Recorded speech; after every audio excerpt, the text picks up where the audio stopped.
this thing is shot. You can see the rivets started hitting the pressure plate.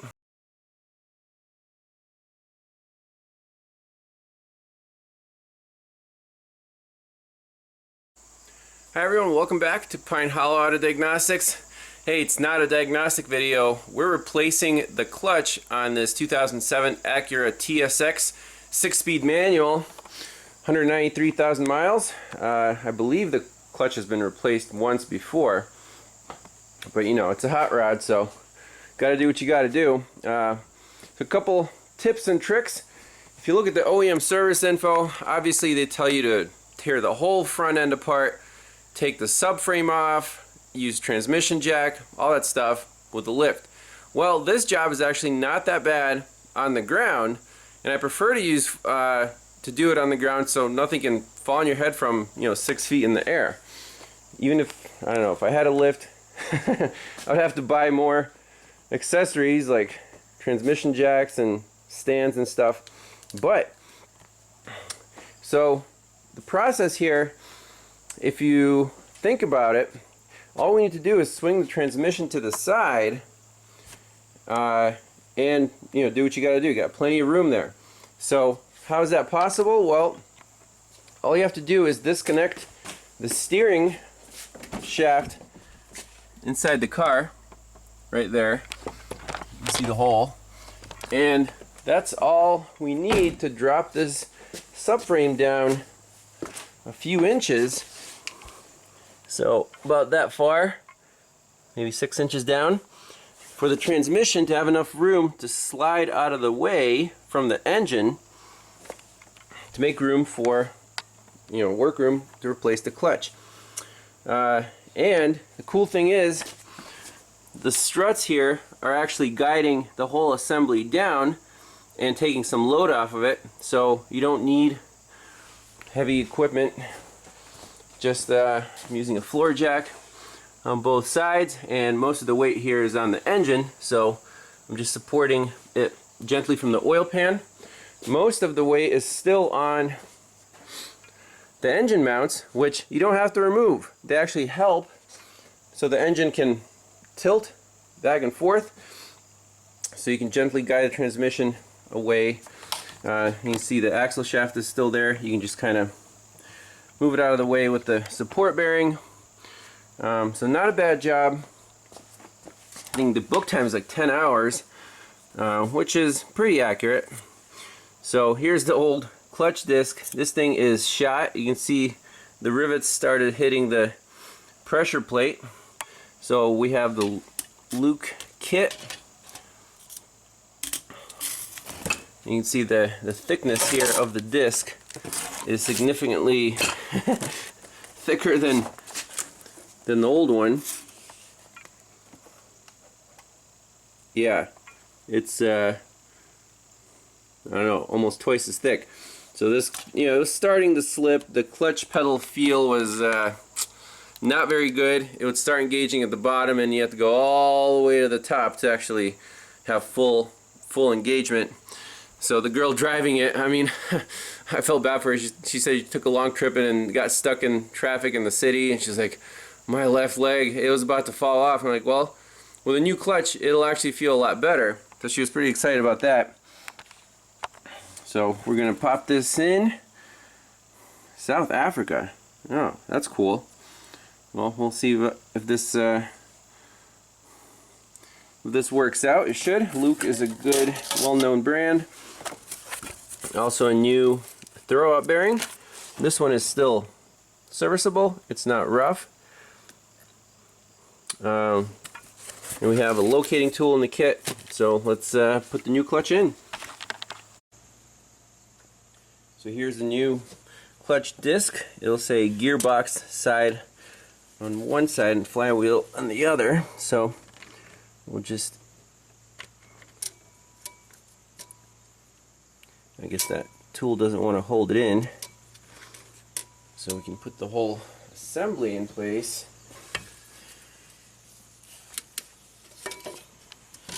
Again, it's like a Honda Civic, so the clutch isn't too heavy.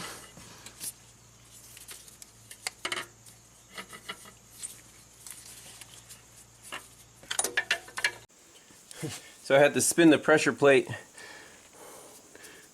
to align the different dowel holes. I've never seen one that's not symmetrical, you know, 120 degrees apart, but apparently this one is. So it fits real nice. The centering tool is nice and tight in the... There's no pilot bearing here on this design.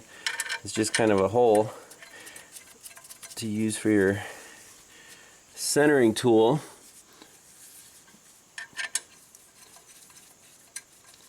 And now all the bolts are started. Let's get our 12-point socket here.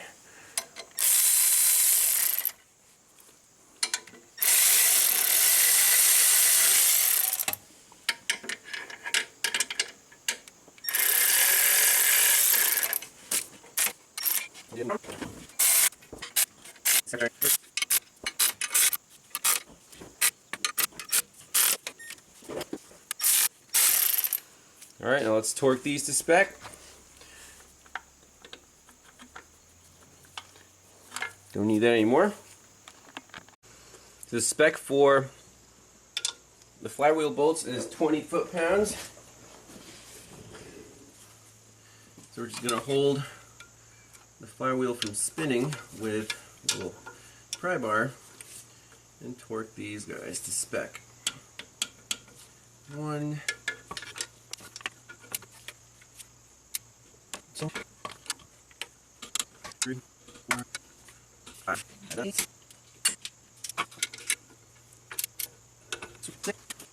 Now just slap it back together. Got to put on our throwout bearing and the clutch fork. So the kit comes with spline lubricant. I assume that goes on the splines. So let's spread a little bit out.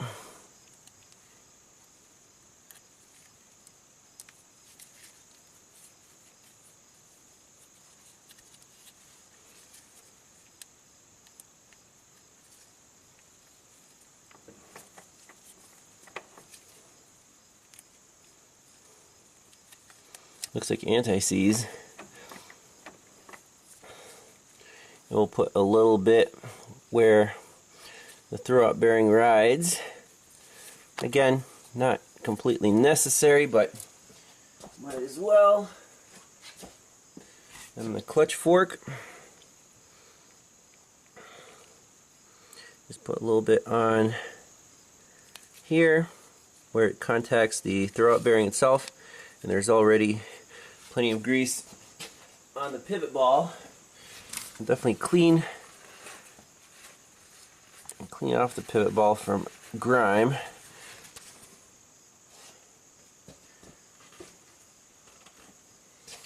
Now just slide it on there, push it through the hole there.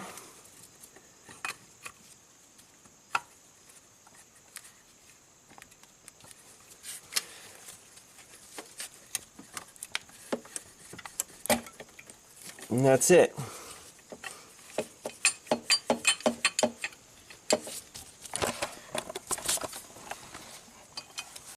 So you can see I repositioned the ratchet straps. Instead of pulling away from the engine, now we're just going to be kind of lifting up and putting the transmission in this way. And the cool thing with ratchet straps, you can control the height very precisely while, you know, mating up the whatever you want. So we still got a ways to go up.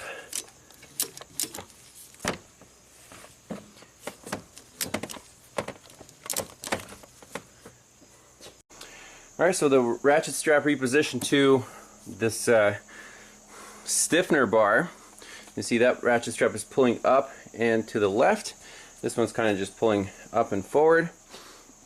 Transmission is almost there, but you can still see a gap. Now, what you want to do is put in the top bolts, not tight, but just so they guide the transmission in, and we still need to make sure these dowels kind of pop into place. So now that the top is pretty much, almost there, we can loosen the ratchet strap, and the transmission will kind of just put a little weight on those dowels, jiggle, jiggle, and it should pop right into place.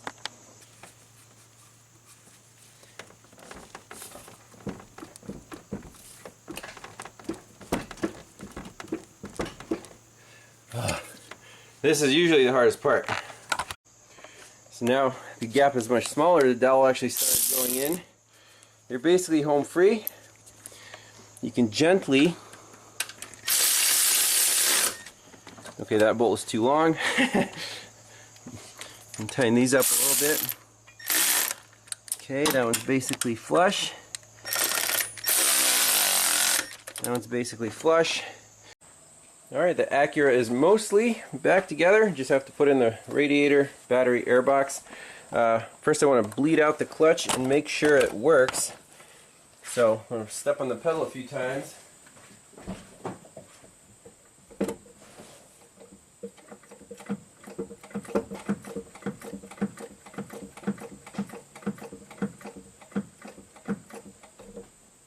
Keep the pedal depressed with snow brush.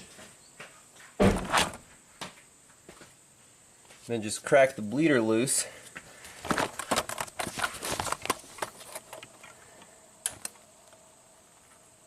And there's just nice fluid coming out of there. So that looks like all the air is out. Make sure the level in the master cylinder is appropriate. You can add just a little bit more.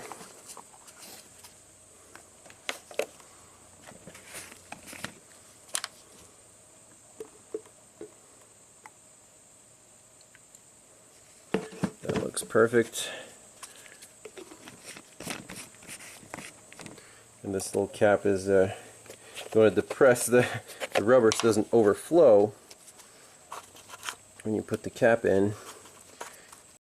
So you want it to look like this, so if the fluid level goes down a little bit, when the clutch wears out, this will extend on its own and take up that space in there.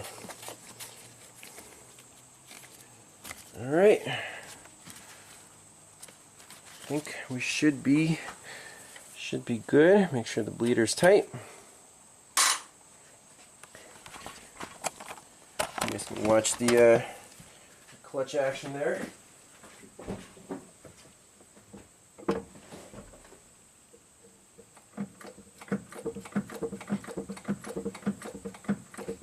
Feels pretty light, like a new clutch should. I think that'll work very, very well. Owner will be super pleased.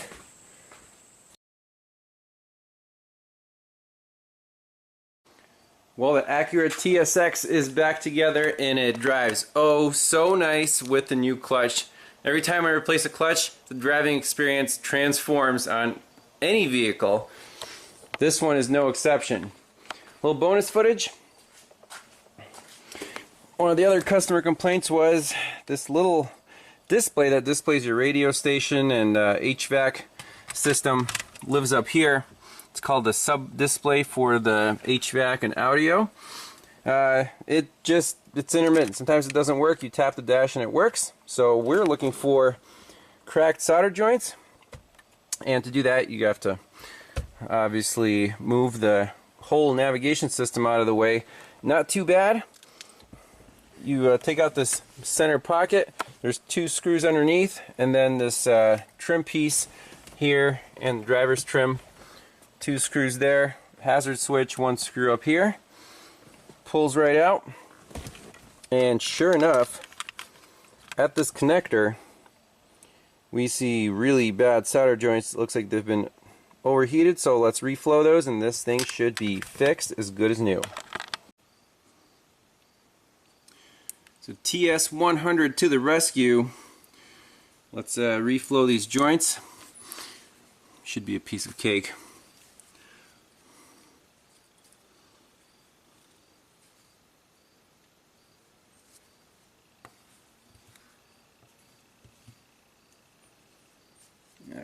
go.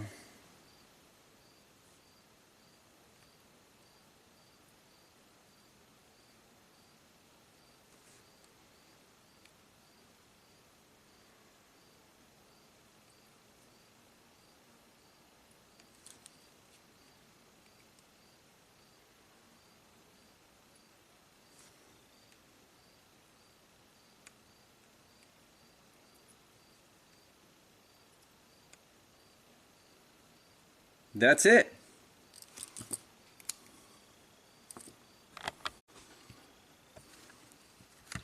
So installation should be even more straightforward than the removal. This little thing snaps into here like so, and then a little cover. No parts required for this customer complaint. Alright, let's install it on the vehicle. So I got it plugged in. Before putting the whole dash back together, let's just make sure. Oh yeah, nice and bright.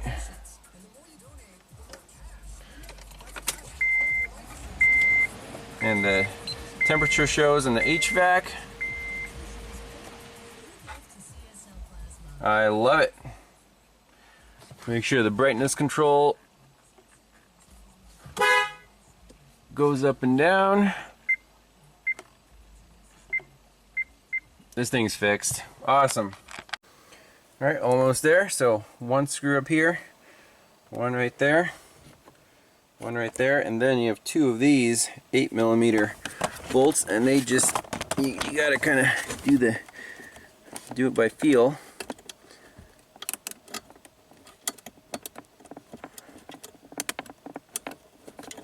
Get them started by hand and use our favorite Milwaukee driver to drive them home.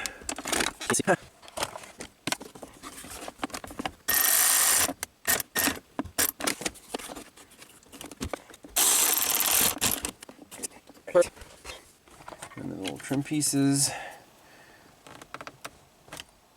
pop right in.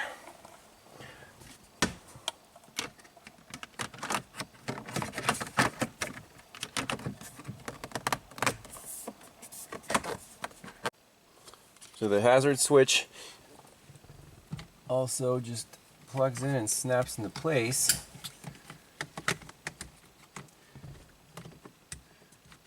Honda interiors are usually pretty well thought out for easy service.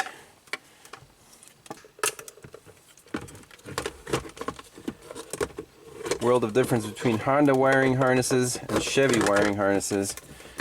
Honda always makes sure everything is clipped and wrapped, not loose, and therefore they have less wiring problems. So, final verification of repair.